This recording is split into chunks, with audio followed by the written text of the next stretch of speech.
So, what could the future be like in space? I spoke earlier with theoretical physicist and best-selling author Michio Kaku. His latest book is called The Future of Humanity. I began by asking him for his reflections on Apollo 11. In the future, when the history of humanity is written, they'll say that this step to the moon was historic. The first time in world history that we set foot on another celestial body. And it's not going to be the last either. A second golden era of space exploration is now dawning. We're going to go back to the moon, this time to stay. Now, you've also been quoted as saying that space exploration is a necessity. Now, some people may argue with that. They may say, look, we have enough problems on Earth right here. There's things like poverty, disease, never-ending wars, pestilence, that money should be spent here. We shouldn't be playing with money in space. Well, could you explain what you mean by saying that space exploration is a necessity? Well, the dinosaurs did not have a space program, and that's why they're not here today to talk about it. In fact, extinction is the norm. 99.9% of all life forms eventually go extinct. If you don't believe me, just dig right underneath your feet, and you'll see the fossils of all the 99.9% of life forms that eventually went extinct. Now, we don't want to go extinct. We need an insurance policy. An insurance policy so that humanity can survive in spite of gigantic asteroid impacts, self-inflicted wounds like global warming, nuclear war. We want to make sure that we have an insurance policy, a plan B. And that plan would be finding another home. That's right. This time we're going to go back to the moon to stay.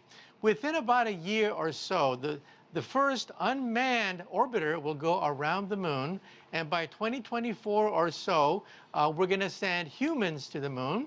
And in fact, we could very well have a traffic jam around the moon because private enterprise is joining the picture. Not just NASA, but SpaceX and Blue Origins, they all have plans for a moon rocket to explore the universe. Now, in your book, you write, quote, no matter how much we may treasure the sight of dramatic, romantic sunsets, the smell of fresh ocean breezes and the warmth of a summer's day, one day it will end and the planet will become inhospitable to human life. That's pretty dire. In fact, it's pretty depressing. What are the biggest threats to planet Earth? Well, first of all, in 5 billion years, the sun will expand to eat up the Earth. This is a law of physics. In other words, one day we will see that the sky's on fire, the oceans are boil, the mountains will melt, and we will go back into the sun in about 5 billion years. On a scale of tens of millions of years, another killer asteroid could hit the Earth. On a scale of tens of thousands of years, another volcano may erupt which almost wiped out humanity 70,000 years ago. And then we have self-inflicted wounds like nuclear proliferation, global warming, and the threat of biogerms. You name it, we are faced with planetary threats. You know, you mentioned that volcano that erupted 70,000 years ago. It's right at the beginning of your book. It was a very interesting part of your book. That was in Indonesia, wasn't it? That's right. The Toba volcano 70,000 years ago erupted, and we think that it wiped out almost the entire human race. Believe it or not, we are all literally brothers and sisters, genetically speaking. We're very closely related, and tracing back our DNA heritage, you can show that there was a bottleneck. Something happened 70,000 years ago which wiped out all of Homo sapiens except for a few hundred. Maybe 1,000. Think about that. Maybe 1,000 people repopulated the entire human race, and it could happen again. You know, you write about a future where Mars is inhabited by humans. We'll be there on Mars. Intelligent life isn't limited to us, and that humans would colonize other universes as well. How far are we into that future, and how long will it take for us to get there? What are we talking about here? Well, we're talking about a timeline that's now becoming realistic. Now, remember that NASA used to be criticized as being the agency to nowhere. All that money, but we don't go anywhere. But now we have a time frame, and that is by 2024 approximately, we're going to go back to the moon to build a space station around the moon, to build a rocket that'll take us to Mars sometime about 15 years from now. And once we go to Mars, a settlement. A settlement will be created. Nobody's talking about evacuating the Earth and populating Mars. No, no, no. We're talking about a settlement on Mars that'll guarantee that we survive as a race, even if something were to happen to the planet Earth. And then one day we'll have solar satellites that beam down microwave energy to the polar ice caps of Mars, melting the ice caps. The ice caps have plenty of water, and one day liquid water will flow freely on the surface of Mars, like what had happened about 4 billion years ago. So we're talking about recreating a tropical environment like what Mars had billions of years ago. You know, you're talking about something that's figuratively and literally so distant, but the race to Mars is already on. Russia, India, the European Space Agency, and of course the United States are engaged in this race. China's Mars mission is planned for next year. Why Mars? What's the attraction? Well, we've looked in the solar system, and Venus was once thought to be the ideal tropical paradise, like a Hawaii in outer space. But we now realize that Venus is a hellhole. It's simply too hot, 900 degrees Fahrenheit, while Mars is a frozen desert. It's cold, it's below freezing, but it is perhaps habitable, and it's reachable. We've been there. We've been to Mars with robots, and now we want to send humans to Mars. And of course, the trip is not going to be short. 3 days and you're on the moon. Just 3 days for a lunar trip. A Mars trip would take about 9 months, about 2 years for a round trip ticket to Mars. You know, up to now, until very recently, actually, space exploration has historically been the province of governments. They're the only ones who could afford this. We had the Soviet Union when it existed, the United States. They were the ones that first engaged in the race to space and the moon. But now, of course, we have billionaires like Jeff Bezos, the man who owns Amazon, and Elon Musk's SpaceX. They are involved actively in exploration, while we also have Richard Branson's Galactica, and its plans to become the first publicly traded space tourism company. What do you make of that? Is that good or bad? This is a game changer. You realize that in the first golden era of space exploration was so expensive that we never went back to the moon. 5% of the entire federal budget in 1966 went into the Apollo space program. 5%. That is unsustainable. Now we have the second golden era of space exploration, and prices are dropping. Elon Musk has reusable rockets. And, for example, Hollywood made a movie about going to Mars called The Martian. It cost $100 million, but the Indians sent a probe to Mars for $70 million. So a Hollywood movie about going to Mars actually costs more than actually going to Mars. So prices have dropped, and that's the game changer. That's why billionaires are opening up their checkbooks and beginning to finance their dream of becoming a multi-planet species. You know, there are so many fascinating insights and predictions in your book. One that really caught our imagination was the one where you said, and I'm quoting here, "Within this century, we will make contact with an alien civilization by listening in on their radio communications." What would that be like?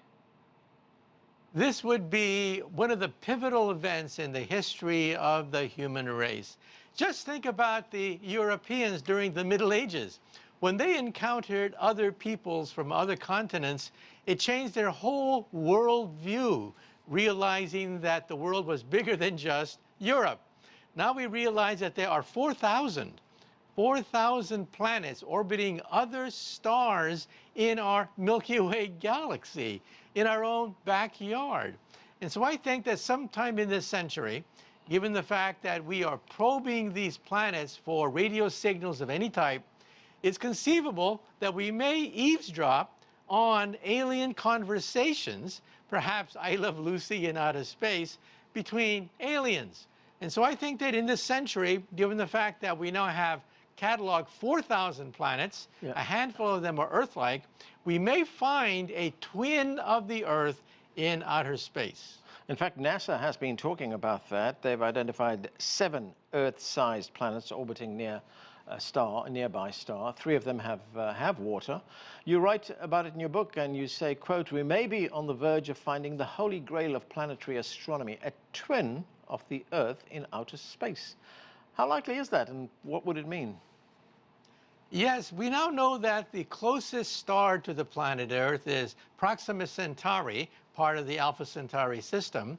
And we now know that there's a planet orbiting around Proxima Centauri, which is Earth-like. It's very hot, perhaps no life forms as we know it can exist there. But the very fact that an Earth-sized planet is orbiting the nearest star to our sun gives us hope that one day we may find a doppelganger, a twin of the Earth in outer space that's not too far. And we're already scanning these planets for radio signals. The SETI project is a project that tries to eavesdrop on alien civilization conversations, and already they're zeroing in on these planets that we've identified that apparently look like the planet Earth. You know, you mentioned the movie The Martian just a moment ago. It's actually movies and television that have shown us versions of a future in space, whether it's the intense conflict which we see in Star Wars or Star Trek's exploration of planets and civilizations, or, like you mentioned, surviving on the Red Planet in the film The Martian. Do any of them actually offer us an insight into what this reality is going to be like in the future? Well, in the old days, space travel was glamorized by science fiction. We had Flash Gordon and Star Wars. Now we realize that, of course, space could be potentially dangerous, and we have to take into account the fact that our time frame is perhaps slower than we originally thought. But given the fact that prices are dropping like a rock, it opens up whole new possibilities. For example, if your car, every time you took a trip, you junked your car, it would cost a fortune. However, that's what we do to rockets. We junk rockets after just one use. Now, with reusable rockets, the cost of space travel could drop by a factor of 10. This means that one day mom and dad may be able to afford a trip into outer space because of the plunging cost of space exploration. And a traffic jam could emerge around the moon. In fact, I think that our grandkids may have the option of honeymooning on the moon, because we now have 3 rockets capable of going to the moon. NASA's SLS booster rocket, the Falcon Heavy of SpaceX, and the new Armstrong rocket of Jeff Bezos. 3 moon rockets. This is unheard of. You know, as I said, there are many fascinating things in your book, but I think this one was the clincher. And I was fascinated when you said that humans will be able to transport digital consciousness through laser porting by the end of the century. That's only about 80 years away. It would enable us to travel to the moon in 1 second or farther over a greater period of time. How would that work? Yes, it's possible within the next few decades to digitize everything known about our personality. Silicon Valley already is offering to digitize all your emails, your credit card transactions. And by the end of the century, even the human brain will be digitized, and we'll create a copy of ourselves. This is called digital immortality. And we'll put that information on a laser beam and shoot that laser beam to the moon. In 1 second, your personality, your memories, everything about you will be on the moon. In 20 minutes, you're on Mars. In 4 years, you've reached the nearest star. No booster rockets, no weightlessness problems, no accidents, none of the problems of space travel, because you're riding on a light beam. Pure intelligence, everything coded about your personality, your memory, your feelings, everything known about you digitally sent into outer space. And I'll even stick my neck out. I think this may already exist. Aliens in outer space may already use this to transport their consciousness throughout the universe. This may already be a possibility throughout the galaxy. And if we look at lunar exploration of the moon, we look at China landed a rover on the dark side of the moon. That was a first in lunar exploration. How do you explain this continuing fascination with lunar exploration? Well, before it was a race between 2 superpowers, the Soviet Union and the United States. National pride, a place in history was at stake. Now even small nations realize that, hey, we can build a booster rocket. We have computers, we have telecommunications and radio. We too can join the club. And so all these nations want to join the spacefaring club, the club of great nations which can go into outer space, not just for pride, but also economics. The economics of space travel is $400 billion of commerce done in outer space. Telecommunications, weather satellites, entertainment, GPS, all of that is now done in outer space. It's estimated that in 20 years, $1 trillion economy will emerge in outer space. And so many nations want to be part of it. They don't want to be left out. So it's not just national pride. It's having a stake in the economy of the future. Dr. Michio Kaku, thanks so much for joining us. My pleasure. And that's it for this edition of The Heat. We leave you with some of the sights and sounds from Apollo 11's historic mission. I'm Anand in Washington, D.C. Thanks for being with us.